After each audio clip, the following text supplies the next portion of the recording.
దీని కొనసాగింపుగానే ఈరోజు కొత్త కార్యక్రమం టేకప్ చేశాం. ఈ నెల 27 నుంచి గౌరవ ముఖ్యమంత్రి వైఎస్ఆర్ కాంగ్రెస్ పార్టీ అధ్యక్షులు జగన్మోహన్ రెడ్డి గారు ఇడుపులపాయ నుంచి బస్ యాత్ర ప్రారంభిస్తారు. ఈ బస్ యాత్ర మొత్తం దేనికోసం, దేన్ని ప్రతిబింబిస్తుంది అంటే, కార్యకర్తలందరినీ మేమంతా సిద్ధం అని సమాయత్తం చేయడం కోసం, సన్నద్ధం చేయడం కోసం ఎన్నికల సమరానికి ఆయన వాళ్ళను మోటివేట్ చేసే దిశగా ఈ కార్యక్రమం నడుస్తుంది. లక్ష్యం ఎంటైర్ రాష్ట్రమంతటా ఉన్న లక్షలాది మంది, కోట్లాది మంది అభిమానులు, వైఎస్ఆర్ కాంగ్రెస్ పార్టీ కార్యకర్తలు ఎన్నికల యుద్ధానికి సమాయత్తం అని చెప్పి డిక్లేర్ చేసే సందర్భం. ఇవి వరుసగా ఎక్కడైతే సిద్ధం సభలు జరిగిన పార్లమెంట్ నియోజకవర్గాలు వదిలి మిగిలిన నియోజకవర్గాల్లో చేయాలని నిర్ణయించింది పార్టీ.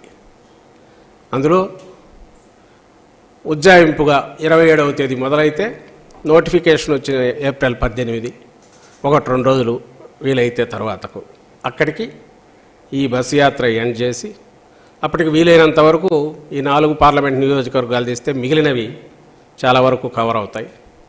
అలాగే వాటిలో ఎక్కడ అవసరమో, ఎక్కడ అవకాశం ఉందో డిపెండింగ్ ఆన్ పార్లమెంట్ దీన్ని బట్టి ప్లాన్ చేసి వీలైనంత వరకు అన్నీ కవర్ చేస్తాం.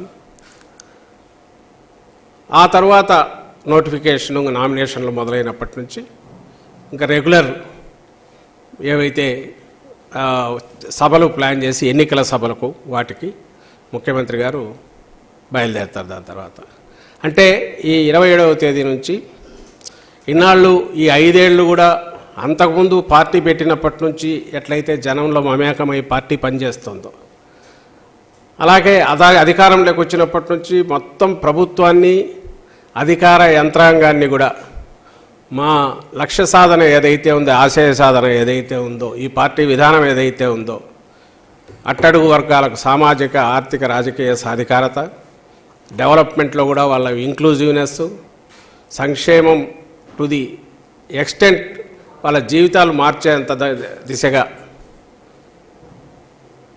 సంక్షేమం తీసుకెళ్ళి శాచురేషన్ బేసిస్ మీద అన్నిటికీ అతీతంగా ట్రాన్స్పరెంట్గా, అవినీతికి ఆస్కారం లేకుండా ఇవి చేయడము, ఈ కొత్త విధానాలు, కొత్త పథకాలు, సంస్కరణలు ఏవైతే ఉన్నాయో కాన్సన్ట్రేటెడ్ ఎఫెక్ట్లో ఈ రాష్ట్రంలో తీసుకురావడానికి జనం కోసం ఆయన ఎట్లయితే తపన పడ్డారో 24/7, ఇప్పుడు ఎన్నికల సమయంలో జనంలో కూడా అలాగే 27వ తేదీ నుంచి పూర్తిగా ఆయన యాత్రలోనే ఉంటారు.